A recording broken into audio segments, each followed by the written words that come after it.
Hello everyone, welcome to Students Unique Academy. तो कैसे हैं आप लोग? आई होप बहुत अच्छे होंगे और अपने एग्ज़ाम की प्रिपरेशन कर रहे होंगे बहुत अच्छे से। आज हम बात करेंगे कुछ मोस्ट इंपॉर्टेंट क्वेश्चन की जो हमारे सभी एग्जाम्स के लिए काफ़ी महत्वपूर्ण है।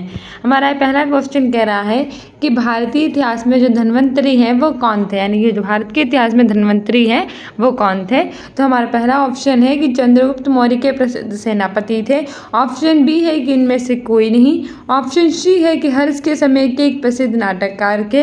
और ऑप्शन डी है कि चंद्रगुप्त विक्रमादित्य की सभा को सुशोभित करने वाले प्रसिद्ध चिकित्सक थे। अगर हम बात करें धन्वंतरी की, जो धन्वंतरी थे वो चंद्रगुप्त विक्रमादित्य की सभा को सुशोभित करने वाले प्रसिद्ध चिकित्सक थे, यानी कि हमारा ऑप्शन डी सही हो जाएगा। धन्वंतरी कौन थे? चंद्रगुप्त विक्रमादित्य की सभा को सुशोभित करने वाले प्रसिद्ध चिकित्सक थे। आगे बढ़ते हैं, आगे देख लेते हैं हमारा दूसरा क्वेश्चन क्या कह रहा है कि निम्नलिखित किस क्रम में भारत आए, यानी कि जो टामस रो थे, फहान थे और हैंसोंग थे, इनमें से कौन से क्रम से ये लोग भारत आए थे, यानी कि कौन पहले आया था और कौन बाद में। इसमें से अगर हम बात करें सबसे पहले फहान की, तो फहान जो था वो चंद्रगुप्त विक्रमादित्य के समय आया था। हैंसोंग हर्षवर्धन के समय आया था। और जो टामस रो था ये आया था जहांगीर के शासनकाल में। तो सबसे पहले जो था वो फहान आया था चंद्रगुप्त विक्रमादित्य के शासनकाल में, यानी पहले 2 होगा। फिर उसके बाद हैंसोंग था वो आया था चंद्रगुप्त विक्रमादित्य के समय, तो ऑप्शन तो हमारा डी हो जाएगा। उसके बाद जो टामस रो है वो आया था जहांगीर के समय, तो 1 हो जाएगा, यानी कि सेकेंड, थर्ड और फर्स्ट। ये हमारा ऑप्शन सी में है, सेकेंड, थर्ड और फर्स्ट के सही आंसर हो जाएगा। सबसे पहले फहान आया था चंद्रगुप्त द्वितीय के शासनकाल में। चंद्रगुप्त द्वितीय की बात करें तो इन्हें अब चंद्रगुप्त विक्रमादित्य भी कहते हैं, ठीक है। और जो नौ रत्न है वो इन्हीं के शासनकाल में पाए जाते थे, जिसमें से एक मुख्य थे कालिदास, ठीक है। ये भी काफी एग्जाम पूछ लेता है कालिदास किसके शासनकाल में थे, तो वो थे आपके चंद्रगुप्त विक्रमादित्य या फिर चंद्रगुप्त द्वितीय के काल में, ठीक है। हैंसोंग की बात करें तो हैंसोंग आपका आया था हर्षवर्धन के समय में। और हर्षवर्धन की बात करें तो कन्नौज का राजा था, उसने जो इसकी बहन थी उसको इसने सिंहासन पर बैठाया था, ठीक है। और फिर जो बात करें टामस रो की, तो टामस रो तो किसके शासनकाल में आया था? ये टामस रो आया था जहांगीर के शासनकाल में, ठीक है। आगे बढ़ते हैं, आगे देख लेते हैं हमारा कौन सा मोस्ट इंपॉर्टेंट है। ये कह रहा है कि सिराजुद्दौला किस युद्ध में अंग्रेजों से पराजित हुआ था। जो सिराजुद्दौला था वो कौन से युद्ध में अंग्रेजों से पराजित हुआ था? तो ऑप्शन ए है बक्सर, ऑप्शन बी है इनमें से कोई नहीं, ऑप्शन सी है बाड़ीबॉस और ऑप्शन डी है प्लासी। अगर हम बात करें सिराजुद्दौला की, तो जैसे आप जानते हैं कि 1757 में हमारा प्लासी का युद्ध हुआ था सिराजुद्दौला और अंग्रेजों के बीच में, जिसमें अंग्रेजों ने सिराजुद्दौला को पराजित कर दिया था। तो हमारा सही ऑप्शन हो जाएगा प्लासी का युद्ध। और ये कब हुआ था? ये हुआ था हमारा 1757 में, और इसमें जो अंग्रेजों ने पराजित कर दिया था सिराजुद्दौला को, ठीक है। आगे बढ़ते हैं, आगे देख लेते हैं हमारा कौन सा मोस्ट इंपॉर्टेंट क्वेश्चन है। आगे इनमें से कौन हड़प्पा नीति का कट्टर समर्थक था, यानी कि कौन जो व्यक्ति था जो हड़प्पा नीति का कट्टर समर्थक था? तो हमारा ऑप्शन ए है लॉर्ड वेलेस्ली, ऑप्शन बी है लॉर्ड हेस्टिंग्स, ऑप्शन डी है सी है लॉर्ड मिंटो और ऑप्शन डी है लॉर्ड डलहौजी। अगर हम बात करें हड़प्पा नीति की, तो उसके समर्थक थे लॉर्ड डलहौजी, यानी ऑप्शन डी हमारा सही हो जाएगा। कौन थे? लॉर्ड डलहौजी जो थे वो हड़प्पा नीति के क्या थे? समर्थक थे, ठीक है। लॉर्ड डलहौजी हमारा सही आंसर हो जाएगा। आगे बढ़ते हैं, आगे देख लेते हैं हमारा कौन सा मोस्ट इंपॉर्टेंट है। आगे है कि निम्न का मिलान करें, यानी कि 4 दिए गए हैं, इसमें से इनका हमें चारों से मिलान करना है। सबसे पहला है हमारा इंडियन नेशनल आर्मी पार्टी, हमारा थर्ड है मित्र मेला और चौथा है होम रूल लीग। तो कौन सा पार्टी किसने उसके बारे में पूछा है। कौन सा क्वेश्चन बहुत अच्छे से आता है वो हमारा है गदर पार्टी। इसके बारे में मैंने आपको पहले ही बता रखा था बहुत सारे वीडियोस में, अगर आपने ना देखो तो देख लेना।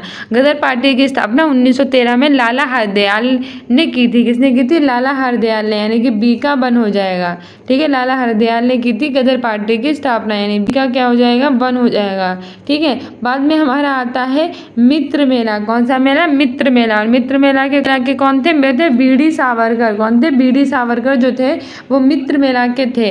तो हमारी सी का क्या हो जाएगा? सी का हमारे हो जाएगा 3, ठीक है। सी का 3 हो जाएगा। आगे है होम रूल लीग। ये क्वेश्चन भी मैंने आपको बहुत बार बताया। अगर होम रूल लीग की बात करें तो इसकी श्रीमती एनी बेसेंट के, कौन थी? Shrimati Annie Besant.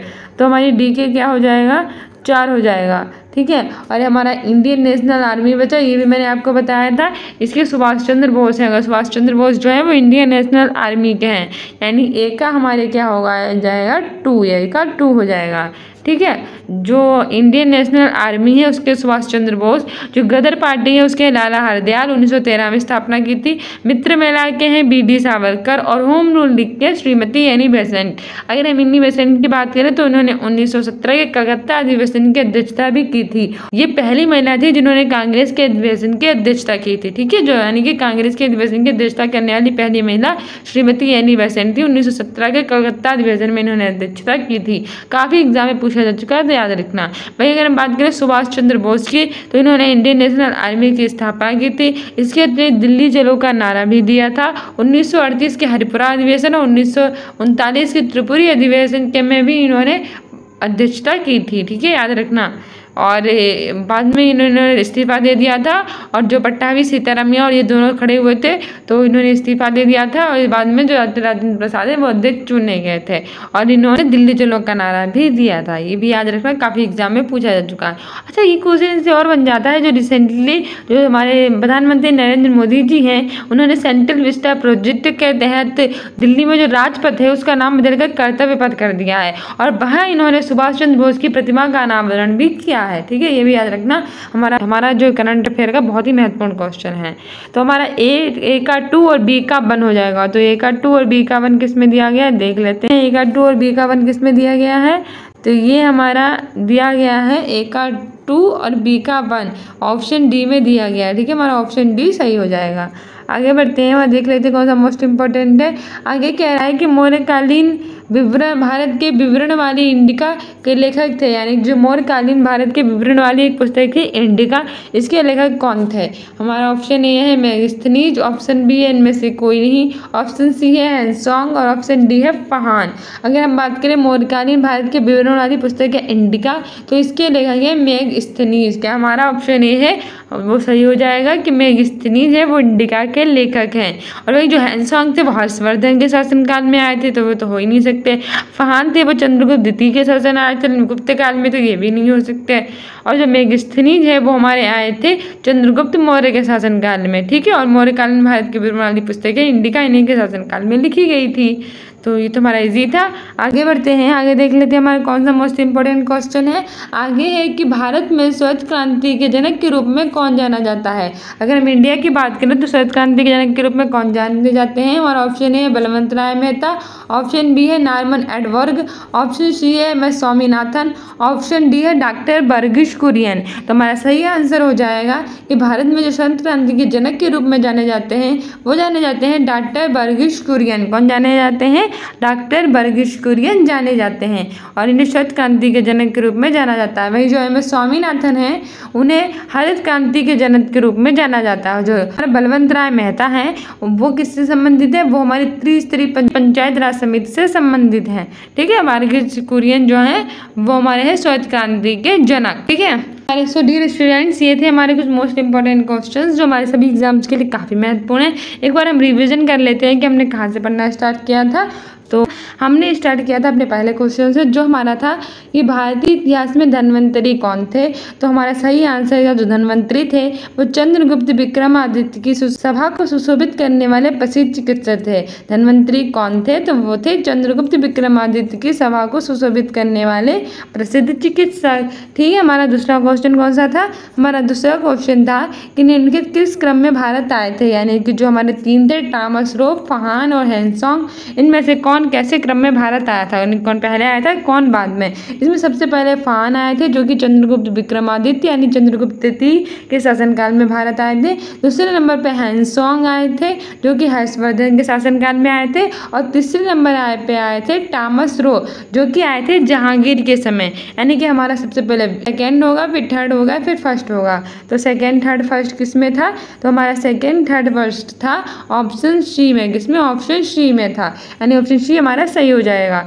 आगे बढ़ते हैं। आगे कह रहा था कि सिराजुद्दौला किस युद्ध में अंग्रेजों से पराजित हुआ था। जो सिराजुद्दौला था वो किस युद्ध में अंग्रेजों से पराजित हुआ था, तो हमारा सही आंसर था प्लासी का युद्ध। किसमें? प्लासी का युद्ध। हमने आपको बताया था कि जो प्लासी का युद्ध था वो 1757 में हुआ था और सिराजुद्दौला और अंग्रेजों के बीच में हुआ था, जिसमें अंग्रेजों ने सिराजुद्दौला को पराजित कर दिया था, तो वो प्लासी का युद्ध था। ठीक है, आगे बढ़ते हैं। आगे क्या हमने देखा था, एक इनमें से कौन हड़प्पा नीति का कट्टर समर्थक था, यानी जो हड़प्पा नीति की बात करें उसके कट्टर समर्थक थे लॉर्ड डलहौजी। कौन थे? जो लॉर्ड डलहौजी थे वो हड़प्पा नीति के कट्टर समर्थक थे। ऑप्शन डी सही हो जाएगा।